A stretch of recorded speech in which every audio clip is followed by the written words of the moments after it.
All right, welcome to This Week Inside the New York Knicks, episode 4 of the 2023-2024 season.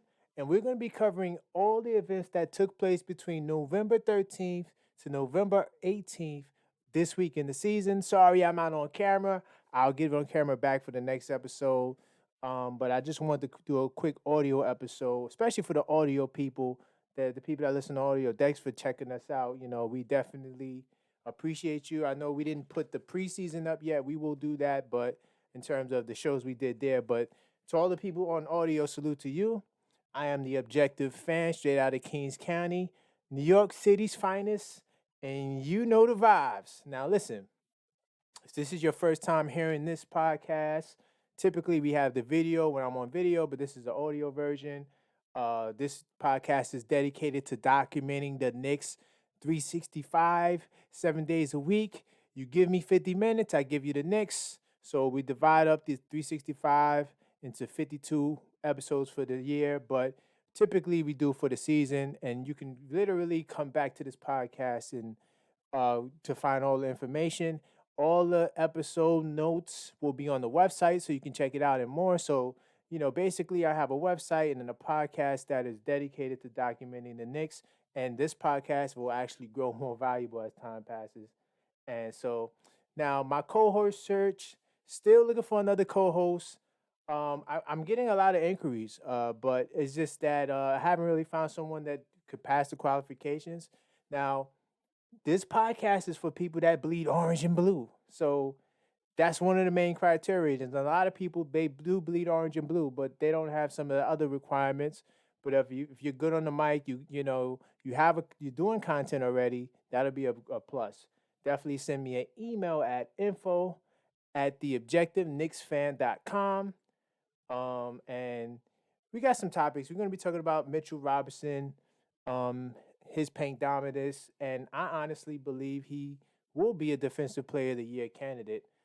And he has a good chance of winning, but we'll get into that. We're going to talk about the road games that this past week. I probably won't touch on the Celtics game, but we'll get into the 3 games they won. But the Celtics did happen this week. We're going to touch on a couple of other things. Always a Knicks segment. Definitely some rumors and a couple of things that took place this week. And then, of course, word of the street. Can't forget word of the street. I know sometimes we we skip over that part, but let's jump into research mode. Bam, we're gonna keep everything the same. So the only thing that's different is that I'm not on the camera, but if you're listening along on the YouTube channel, you could just see everything that we'll be touching on that will be on the screen. So we're gonna start with the Hornets game, right? And actually, the Hornets game actually had a once a Knick, always a Knick feature because Baron Davis spent a little time with the Knicks. He was honored at halftime. They gave him a jersey. I could pull that up on the screen. Yeah, they had him walk out. They honored him there. So salute to Baron Davis. Even though he didn't play much games for the Knicks, it was good seeing him get his honor, his flowers by the Hornets. So hold on. At the same time, it comes. Let's just pause it. So yeah, it was great seeing that. Now, let's talk about this Hornets game. I actually wrote a game post for this game. Some of the key things to note. Now, this definitely, I think, is a turning point for the Knicks this season. I think the Knicks are really a really good team, and honestly, I honestly believe they can win 50 games. Now, I know you're going to say, well, Karan, the Hornets, they are not a good team. The Wizards were not a good team. The Hawks are a decent team. But why does these 3 games tell you that? One, you got to understand something. They're Eastern Conference teams that don't like us. The Hornets were out for blood last night. The Wizards had no chance, right? The Wizards is a very depleted team. We're going to get into some of that Wizards game in a second. But the Hornets are a team that don't like us. And the Hornets are actually a better team than their record indicates. Because let me explain why I say that. Not only do they got LaMelo Ball, who's a very talented player, he had 34 last night, as you can see on the screen, but they also got Brandon Miller, who I think if something crazy happens to Wemby and if Chet misses some times and he doesn't qualify, I think Brandon Miller could be Rookie of the Year. I think he's special. He's very talented, can score. We're gonna get into a little bit more of that. PJ Washington didn't do much last night, but he's solid as well. Gordon Hayward is a wiry veteran, you know. Mark Williams from Duke Blue Devil. Salute to him. But he's like a Mitchell Robinson in the making. But they got this guy Miles Bridges off the bench who had a lot of legal trouble. And I wasn't really too big on him because I didn't like what the accusations came with. But at the same time, you can't ignore this roster is a solid roster. Now, I'm not saying they're going to make the playoffs, but I do think they're better than what their record plays. And remember, we're in Charlotte, even though it was nice hearing the fans cheer for another night in a row. Let's go Knicks. It seems like these road games are home games. But, this game is a game the Knicks would have lost traditionally, like even earlier in this season. And the reason why I say that is because the Hornets shot 48% from three. The Knicks are a better three-point defensive team than that, right? But typically, if a team at home is shooting 48% from downtown, they should win the game. Now, I'm getting to my podcast mode. Let's give me a little break. We're going to take a little break to pay some of the bills. Of course, we're going to just a little shameless plug. I want you guys to check out shop.theobjectiveknicksfan.com to check out our latest merch. If you're a Knicks fan and you bleed orange and blue, you have to check out this website. It got all different types of I bleed orange and blue shirts, different colors. Of course, we got, if you can see the video, we got the beige I bleed orange and blue hoodie. This is going to be a gift. I'm going to get a lot of people. This is going to be my Christmas gift to them.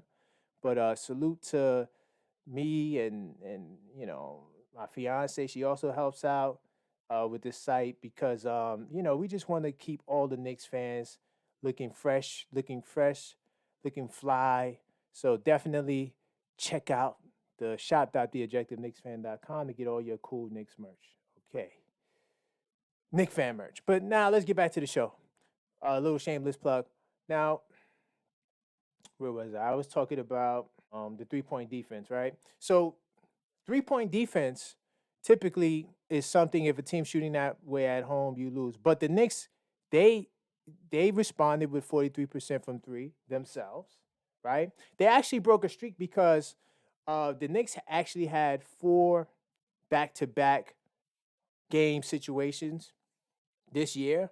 And in those first 3 situations, the Knicks lost all 3 of those games, and they only shot 24%.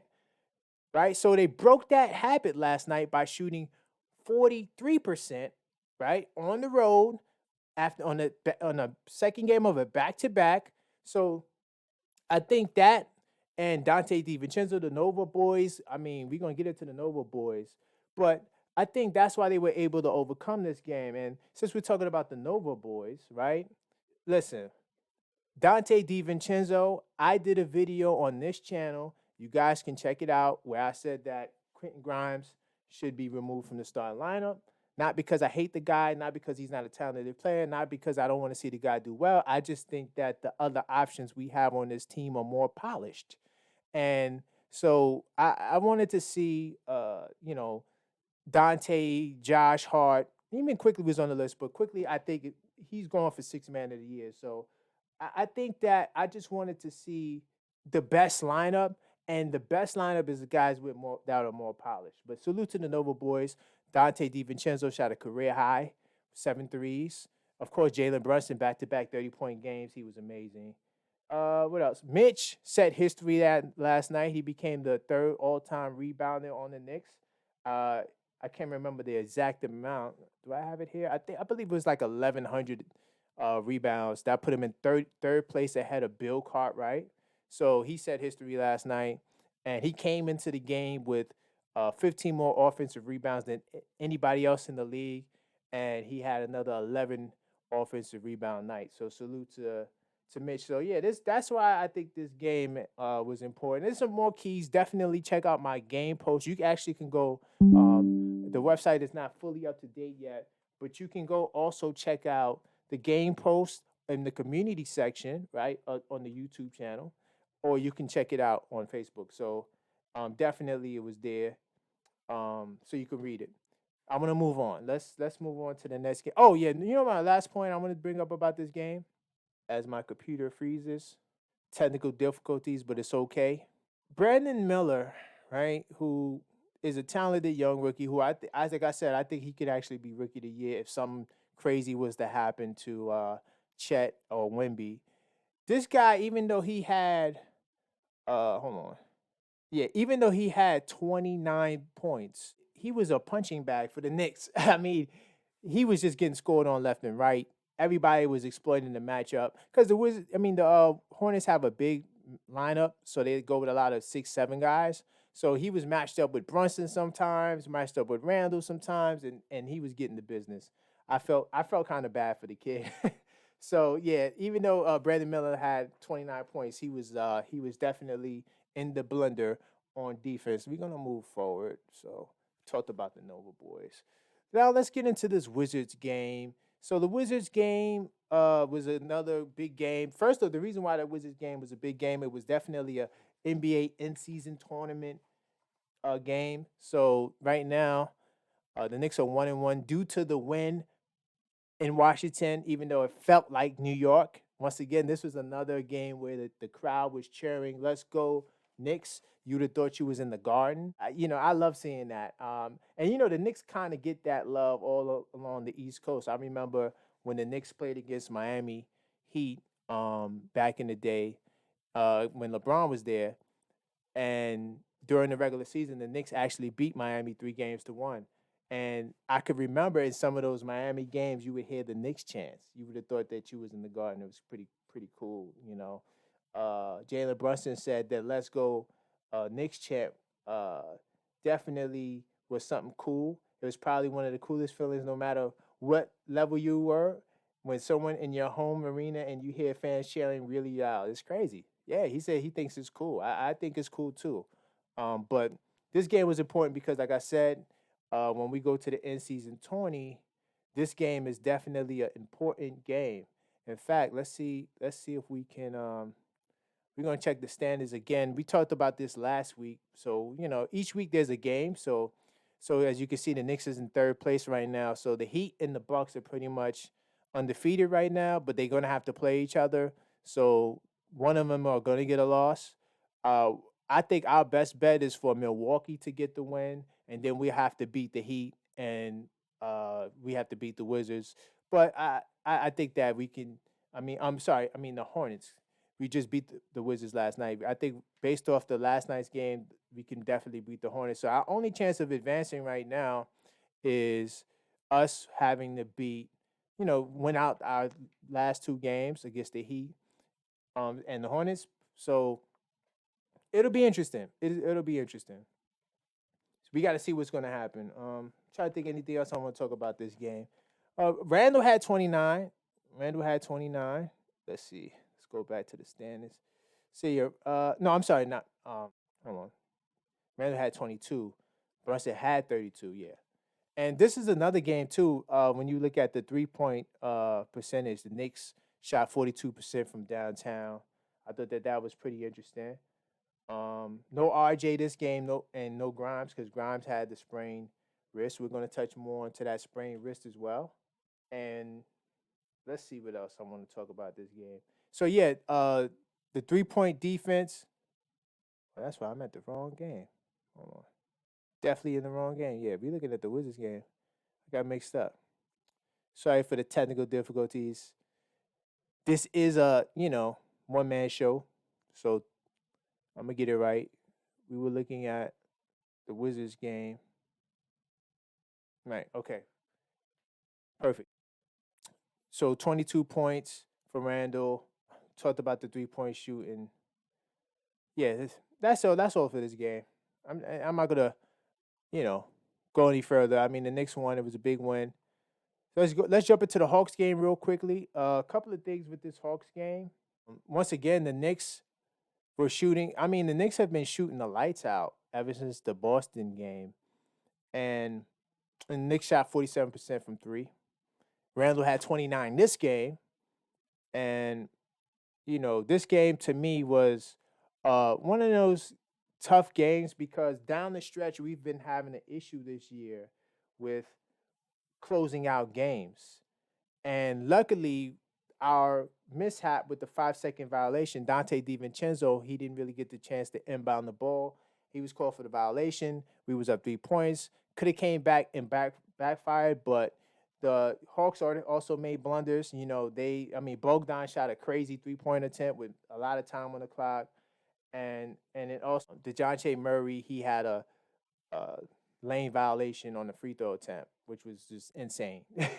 Like things that professionals shouldn't do, right? So before I uh, talk more about this game, I do want to tell you guys take the time to go visit the channel. If you're listening to it via audio on any other platforms, because this podcast can be heard all over different, podcasts, whether it's Spotify, whether it's Apple. Definitely take the time to go check out the Objective Knicks fan channel, right? You can go there and subscribe. This is like that channel is the hub for all of the things that we do, all of the game posts, all of the video content, all of that stuff is hosted there. So as you can see it, if you're on the YouTube and you're listening to this, definitely subscribe. That's one, right? Hit that like button so more people can check out the video we're watching right now, and or the video you're going to be watching in the future,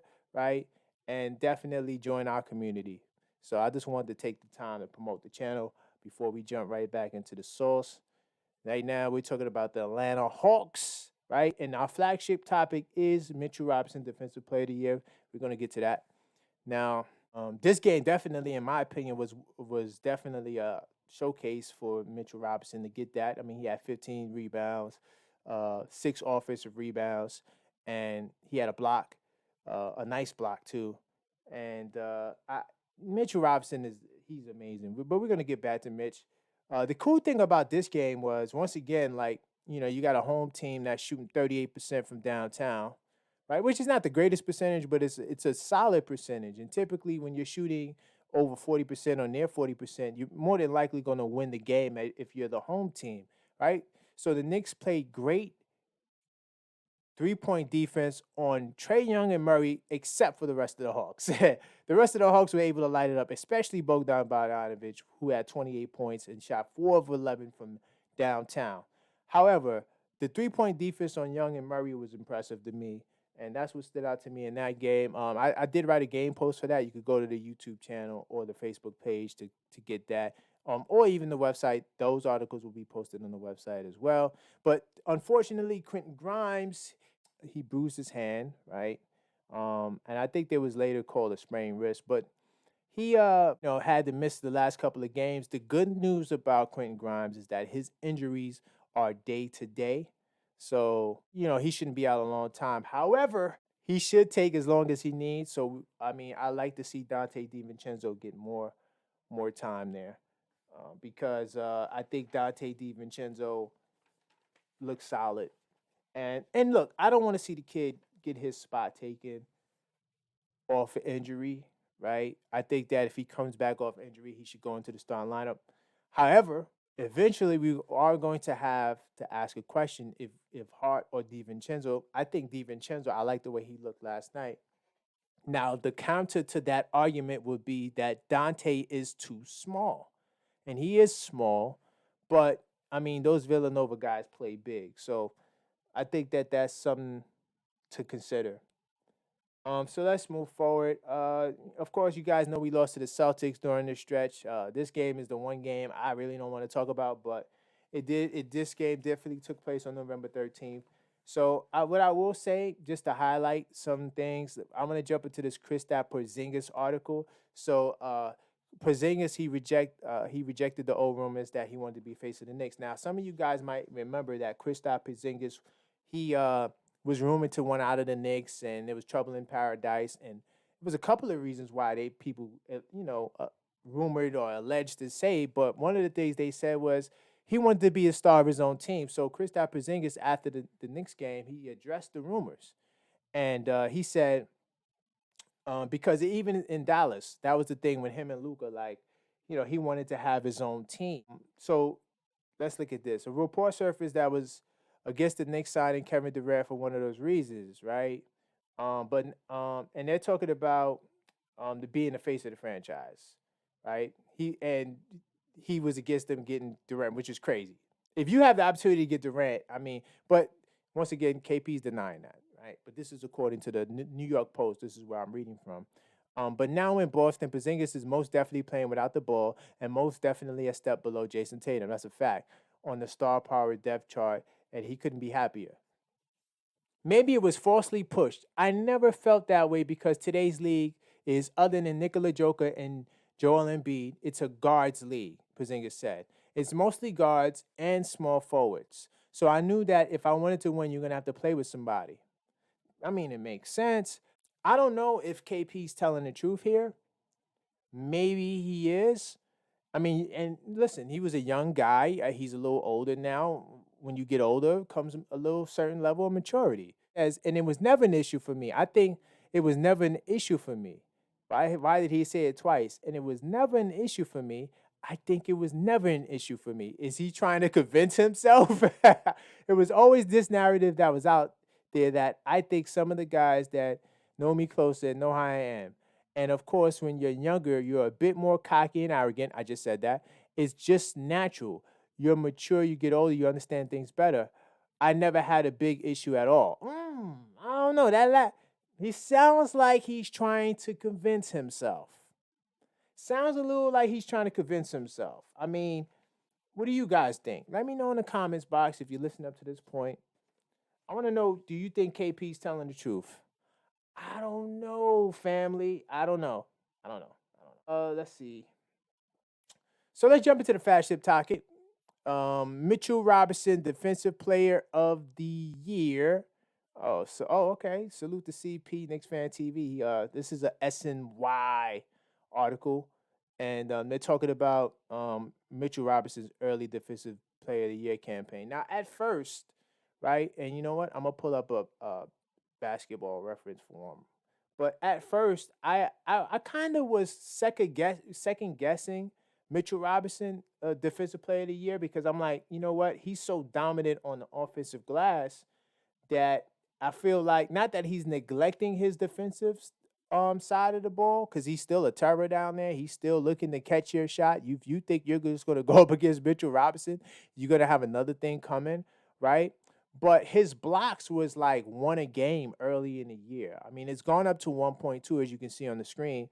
But I honestly wasn't sure that Mitch would be able to get enough blocks to be considered, because for whatever reason, blocks and steals, right, is something that people consider greatly when they say, hey, this player is a good defender. They look at those stats. But I honestly never fall for those traps, because a lot of guys play defense but never get a lot of steals. They never get a lot of blocks. But now that he seems to be turning his blocks up, I honestly think that he has an opportunity, right? And he's definitely the enforcer, the anchor of the defense. Without him, our defense wouldn't be as high as it is. I think we're second in net rating. I can pull it up right quick. I do believe we're second in net rating. Let's see what the stats say. Numbers never lie, man. Men lie, women may lie, but numbers don't. So let's pull it up. All right, so let's see. Net defensive rating, SRS. So yeah, we're fifth in the league right now. We're fifth in the league right now. It was like second or third. Dropped a little bit. I mean, the last couple of 3-point shooting barrages games that we were in, definitely I think played a role in that. Let's see. But how the longest tenured Nick on the roster, they're talking about Mitch Robinson, the foul heavy second round pick turned into elite defensive big. Mitchell Robinson may not grab headlines like he does Boers, and only has 120-point game in 4 seasons, but he's been successfully anchoring Tom Thibodeau's defense for years now and took his game to the next level. First off, in terms of points and 20 points, we don't need Mitchell Robinson for 20 points. We got like 7 guys that can put up 20 on any given night, so we don't need Mitch for that. And let's see what they're trying to say here. He has a great offensive rebound rate, comparable to Dennis Rodman, Jason Williams. Yes. And He's putting up career numbers on the defensive boards as well. Yeah, he's putting up career rebounding numbers across the board. It also comes, and this is what I was just talking about. It also comes as somewhat of a sacrifice as Robinson's scoring has fallen to a career low 6.2, 6.5 points a night.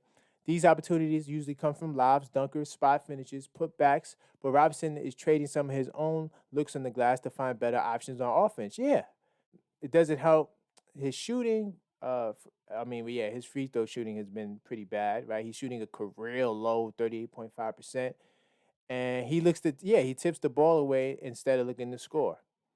But okay, I'll definitely check this article out. They're saying that they're alluding to the scoring and saying that he's sacrificing his scoring and even any thoughts of scoring to try to get some rebounds and trying to make plays on the outside of what a center who's more offensive minded would look for. So I thought that was interesting. Let's see if I got some another. Just want to had another article here.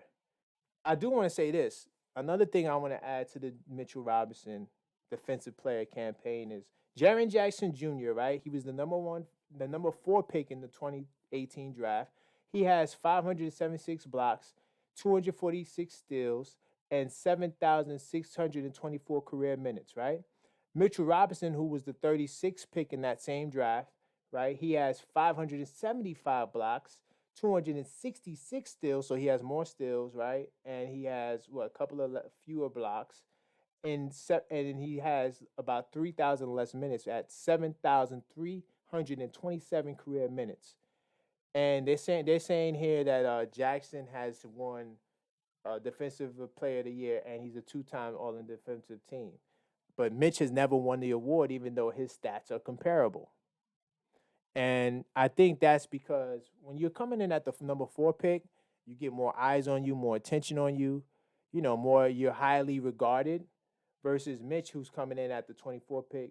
At the 36 pick as a second round pick. You don't really get the same limelight. But based off those numbers, if his numbers are comparable to a Defensive Player of the Year candidate, Mitchell Robinson has to at least be All NBA defensive team, and I think that he can get there if he can play over 65 games. I think that's one of the hindrances when you talk about Mitchell Robinson, and I'll go back to Mitch's careers. So when you look at Mitch Robinson, let's make sure this is Mitch. Yeah, this is Mitch. So when you look at Mitch's career, he's only played 70 games one time, but he has played over 65 games twice his rookie year and 2 years ago for the 2022 season, right? And he has to get his health right. Now, the good news is he's only missed 59 games last year. So in the past 2 seasons, he's playing about 60-something games if you want to average it out. And he can easily push that number up to 65 games. He's already played 13 games, right? So he's been durable thus far. If he can continue this pace and play over 65 games, he definitely will at least be a defensive team player. But I think that with his blocks going up, right, his scoring can continue going down. We don't care about the scoring. But if his rebounds continue to skyrocket, he's having career highs across the board on the boards.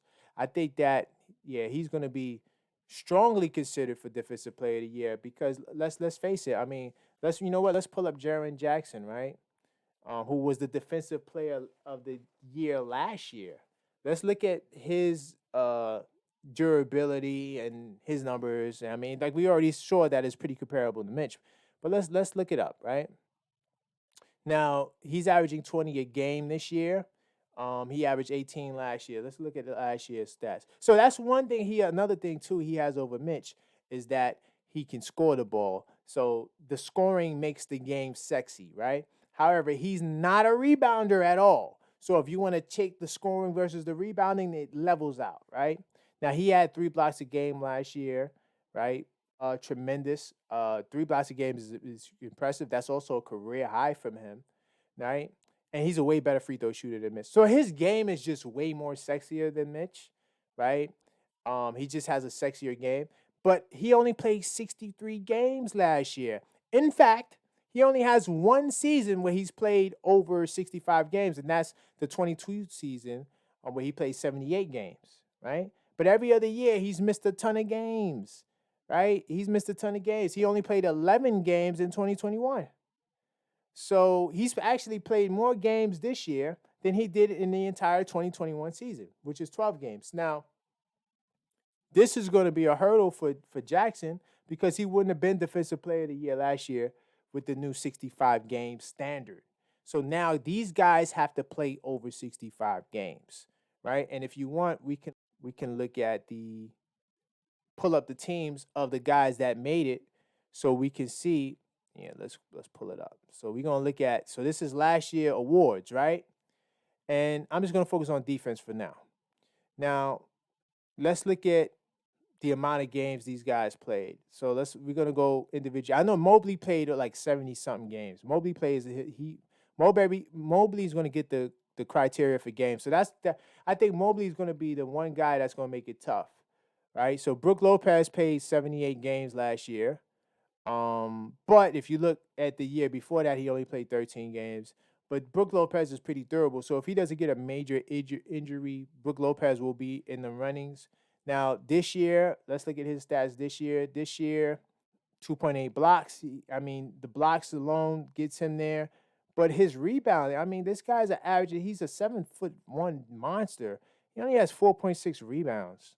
And I think that the rebounding stats have to play a role a little bit, at least the defensive rebounding stats, right? Because I think that's a part of defense. So, yeah, so Brook Lopez is a guy that's going to be a candidate, right? Now, let's look at Evan Mobley, I told you, plays. Draymond Green is not going to get the credit. He's not going to get it. He's not. He's not. Bam Adebayo, someone that's pretty interesting, 75 games. Okay, they got the games here, so I don't have to switch tabs. So Draymond's not going to get the game requirement. Bam possibly will get it. Giannis, he only played 63 games last year. I don't know. And the rest of these guys, Joel Embiid was the MVP. But I don't know if he's going to finish in the top over Mitch. Let's see. Let's look at Joel Embiid's 1.7 blocks last year.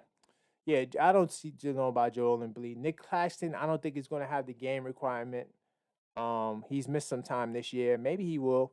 So there's some competition, but I think Mitch has a shot. What do you guys think? Let me know how you feel in the comment section. Do you believe I'm tripping? But I think that, based off what we've seen thus far, and the year is really early, but to say that Mitch doesn't have a chance to at least make a defensive team, I think that you're just trying to sell him short. And I don't think that that's right, nor do I think that that's fair, right? So let's see. Definitely at this time, we're going to take a little promotion break. I want to promote not only the YouTube channel, but check out the Objective Knicks Fan everywhere. We're on every streaming site. Every social media site. We're on Instagram. We're on Facebook, right? The Objective Knicks Fan. We're on TikTok, The Objective Knicks Fan. I plan on getting more active on TikTok. But we're on all the social media platforms, theobjectiveknicksfan.com. Definitely take your time to follow us on all platforms, right? So we're going to move forward.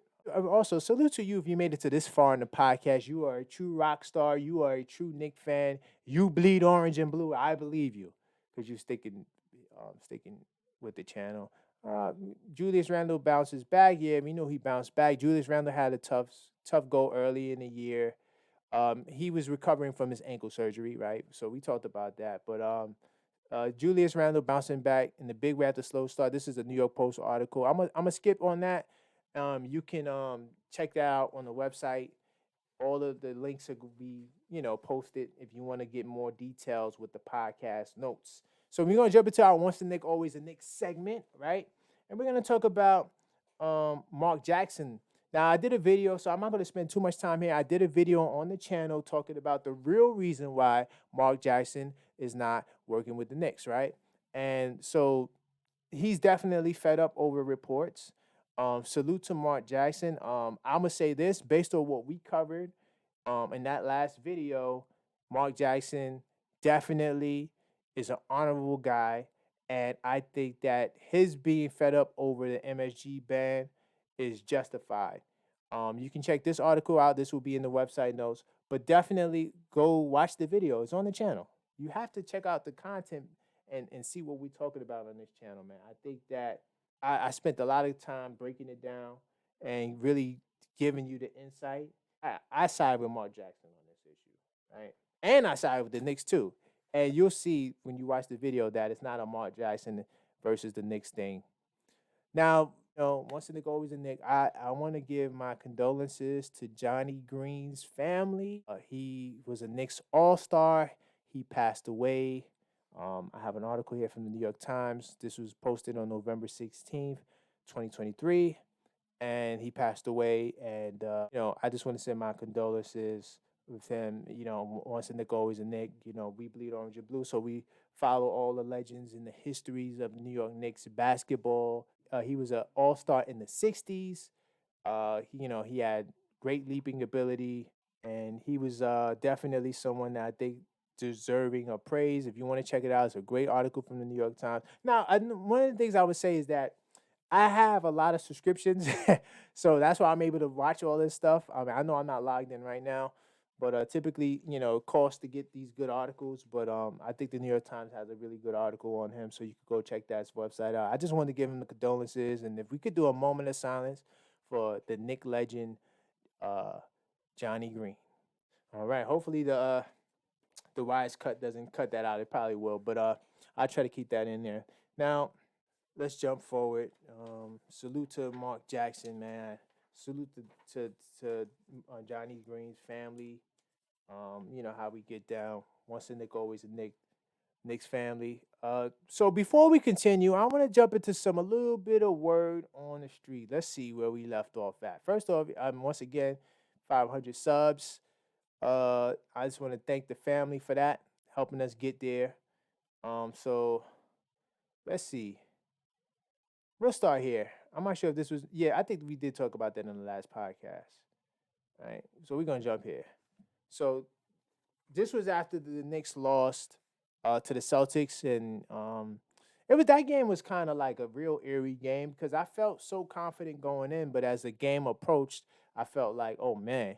So we asked a question, right, to 223 Knicks fans, right? As a Knicks fan, what was the most frustrating thing about that loss to Boston? I honestly would say RJ being ruled out at the last minute, and 66% of fans felt the same way. 21% of the fans said Tatum in the fourth quarter collapsed. 13% said because of the bench performed so terribly. Let's see. Let's look at some comments.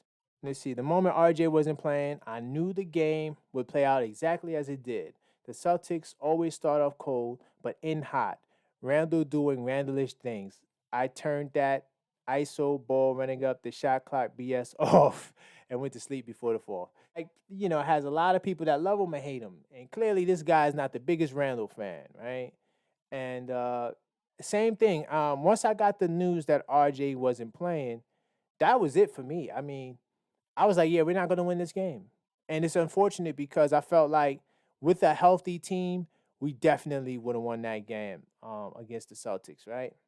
And this is the game post. This was like I was telling you guys. I know you guys who are listening can't see it, but if you go to the Objective Knicks Fan YouTube channel, you can actually see the game post where I write breakdowns for most games. For every game, yes, but some games I missed. Like I missed the in-season tournament game against the Wizards. So let's see. What was the most impressive aspect of the game regarding the Knicks win last night against the Hawks, right? So we had 236 Knicks fans vote, and here are the choices. So I put the most, I'm going to say the most impressive aspect of the game. I'm going to say the free throw line. I'm going to go with the free throw line. So Brunson and Randle's efficiency last night against the Hawks, that game against the Hawks. 237 fans said that it was the efficiency. 50% said it was Randle and Brunson's efficiency. 21% said that shooting 90% from the free throw line. I think that's impressive. Anytime the Knicks can get 90% from the line, I think that's a win. And then 27% of fans said shooting 47% from three-point line. So I think that was cool. Let's see. We got some comments here. Let's see if we can pull out some cool comments. Shannon says, the most impressive thing for me was Randle's leadership and the team's grit. I never contemplated Randle's leadership, but he displayed it Wednesday. Hey, sometimes you got to give these mans their propers, man. If you don't give a man their props, then that makes you a hater. and the hate disseminated by naysayers inspires players to push forward. So Randall sees the hate, feels the hate, and he just continues to push forward, right? Let's see. Offense still needs work, but I thought the more frequent passing was a key factor to this win. Yes, the Knicks definitely have their assist up. Let's see if I have. I don't have it. Don't want to pull it up right now. Let's go back. I believe the Knicks are doing better in assists though. Let's see. Mitchell Robinson, the blockness monster. We just talking about defensive player of the year. Yes, Mitchell Robinson was a blockness monster that night against the Hawks. And he said he's surprised they didn't win without RJ. Yeah, because RJ has been the key guy for the Knicks thus far this season. So I think that was key. So that was the word of the street. Sorry for not explaining what word of the street is. It's just getting a sentiment for how Knicks fans feel during the week of. Let's see. So the Knicks, after beating the Wizards, right? Their NBA Cup standing stood at 1-1, right? And then I asked the fans, what are their chances of finishing in the top two to win the group and then reaching the next round? So 207 fans voted, right? I'm gonna say great chance. So 207 fans voted, right? So 69% say the Knicks have a great chance. Knicks fans are optimistic. We have a good team, and anytime they're playing winning basketball, and you could look at my polls if you want to. Like during times where the Knicks are winning, the fans appear to be more optimistic. When the Knicks are losing, the fans they become a little more, I'll just say aggressive, right? So 69% say they have a great chance of making it to that next round. 19% say they have a small chance. 2% say no chance, right? So 2% of the people are like, hell no, they ain't got no chance. And then 10% say, I don't know. And that's all for Word of the Street. Just wanted to give you guys a feel for how the Knicks fans are feeling during this week in time. All right, so we're going to move forward, right? Now, there's these polls that go out. What are the top NBA arenas to attend during the league, right? So everybody was, not everybody, but some people were making this a big deal, right? But this is why I like getting to the bottom of it. As a matter of fact, salute to Hoops Hype, because Hoops Hype are the company that did this survey. But they only polled 35 media members, right? And who travel everywhere. So, I mean, that matters, but that is not the gospel. However, so the top arenas to attend by the media people, they said the TD Garden is number one, and they actually received 74% of the maximum vote that was possible, right? And who else? Do I got part two? Is part two there? Let's see first. I think the Lakers was second. I don't have the Lakers numbers in front of me, but I know the Lakers was number two. And then the Knicks were in third place. So the Knicks got 70% of the maximum vote possible, right? And, you know, it's the world famous arena. And hey, listen, I ain't gonna lie. As a New Yorker, I want to see New York as number one. You know, finishing at number three, especially with a media that always is kind of Nah, I'm not gonna say always. We don't use absolutes, but a media that rarely gives the Knicks their props. I take number three from that. You know what I'm saying? I take number three. So the Knicks have the third best arena in terms of like places to go to watch games, right? So we're gonna move forward. This is another key article I'm gonna touch on real quick. This is by the New York Post, November 18th. It says the Knicks unlikely to enter the 2024 draft with 4 first-round picks, and the reason why is because a lot of these picks have certain protections, right? And unfortunately, at least 2 of our picks possibly won't be there. So the topic was relevant, and this is because the Friday game. So Friday, the Knicks face the Wizards, the team that owns Leon Rose's first rounder because of a 2022 draft day trade. As it stands, a little less than a month ago into the season, the Wizards pick in particular doesn't look good for New York. So it says the Wizards pick, this was a trade to dump Kemba Walker's contract, right? Clear space. It's a top 12 protected. So we're not going to get that pick because the Wizards, they are terrible. The Wizards, if we want to pull up the standings, we could do that right now. The Wizards are one of the worst teams in the league. So we'll pull up the standings.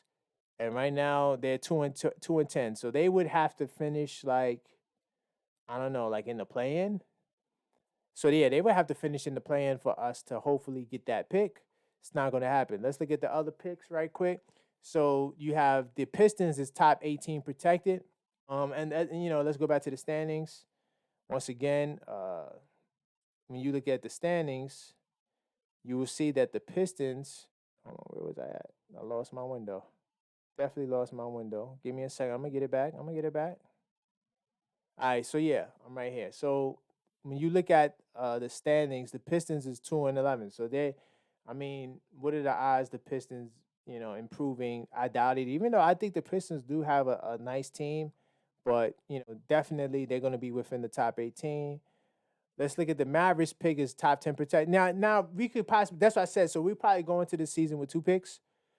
I think we have a good chance of keeping this because I think that the Mavericks are better than top 10 protected, right? And let's see if I can find my So if you look at Dallas, Dallas is actually 3rd in the West. So, and I think Dallas has a great chance of finishing at least in the top 6. Let's see. Who's behind them? Memphis could make a. I don't know if Memphis could go and rise that high though. I think Memphis is probably finishing the playing situation. Lakers are a playing team. I don't have no faith. The Rockets could fall. Rockets definitely could fall. I don't know if the Pelicans is rising. The Pacific Division. We thought it was the best division in basketball. I think it's a middle of the pack division. I think only the Sacramento Kings to me show separation. And I think Sacramento will finish in that top 6. So yeah, I think the Mavericks is going to stay where they are, in the top 6. So yeah, the Knicks can get that Mavericks pick. But yeah, those other 2 picks, we could kiss them goodbye. And I think that might have hurt us in some of these trades that we desired to do because teams are like, wait a minute, you guys won't get those picks because the Wizards and the Pistons are definitely not going to give those picks up based off the qualifications, right? So let's move forward. So more good news. R.J. Barrett, who didn't have a good game last game, I'm not gonna give him flack for that. He's having a great season thus far. And right before the injury, R.J. Barrett is the youngest player in NBA history to score 22 plus on 50% three-point shooting in the first 7 games of a season. The boy is bad. And guess what? When he goes to Minnesota, who could forget when Anthony Edwards tried to make fun of R.J. Barrett and say, oh, yeah, we wanted R.J. to shoot the last shot. So I think that, yeah, he's going to go in and he's going to start a new trend and maybe set a new young player record. Now, let's see. I would jump into hot takes, but because we're getting close to that 50-minute mark, we'll skip. If you want to see hot takes, it was done by Bleacher Report. You can definitely check the website for the notes. Karl-Anthony Towns availability is overblown. Yes, it is. And look, we've been talking about the rumor. This is the rumor report. Listen, I don't want to hear about Karl-Anthony Towns no more. He has a super big max. We're not doing it. It's over. The Knicks are not looking to make a trade. The Knicks are staying the course. He's not the star that the Knicks want. If you want to check that article, you can check that out. Zach LaVine, again, we talked about this during the preseason. This is why you have to watch this podcast because we get to the bottom of all of this. Zach LaVine said this months ago he doesn't want to come to the Knicks. Now it's news again. I don't know why. I know why, because the Bulls are looking to dump all their players. But the Knicks are not going to be a favorite. The Lakers, the Heat, and Philly, I think those 3 teams are the teams vying for him. And I think the team with the best shot to get him is the Philadelphia 76ers, though I do think the Lakers could put together a decent package. But they want picks, and the team that can give them picks right now is definitely the Philadelphia 76ers, for sure, guaranteed, hands down. And just to wrap up the podcast this week, we're going to talk about what Scott Perry says, and this is all tied into the rumor report. Scott Perry's Knicks warning: pursue disgruntled stars with real caution, right? So you listen, anytime a player wants to leave another team, you need to question why they want to leave that team and then think, well, if they want to leave that team, why they couldn't make the previous team better? And we don't have a model in today's NBA where a star goes from one team to the next team and makes that team into a champion. The only time it happened was in Golden State with the Warriors, who previously won 73 games and already had a title. So they added Kevin Durant. What are you going to do? You're going to win a title. But they already won the title, and they won a title after he left. The Toronto Raptors is the other example with Kawhi Leonard, but they won 59 games. They were a really good team before Kawhi got there, and they didn't have to trade much. I think it was just DeRozan, a player, and a pick or something like that, right? And then it was able to keep most of their team intact. So that's if the Knicks need to do trades like that. And honestly, Kevin Durant wasn't a trade. He actually signed to Golden State. So but the only example of a trade was Kawhi, and that was during the offseason, wasn't during the season. So no one has the model to do a trade in the middle of the year and you're going to win a championship. So that if the logic is, oh, you're not going to win the championship this year, you're doing it for the future, so we might as well just wait to the future. And this is what Scott Perry's trying to say, right? He says, me personally, you have to proceed with caution. There's no guarantee that he's going to become disgruntled when he comes to your team. Facts. It's called the James Harden effect. And listen, I'm out of here, man. This has been another great podcast. Salute to you if you stuck with me. Rocking out for the whole 50 minutes, man. If you give me 50 minutes, I give you the Knicks. Definitely subscribe, like, do whatever you got to do on whatever podcast platform you're listening to. The Objective Knicks fan, This Week Inside the New York Knicks podcast is here to say, and until next time, let's go Knicks!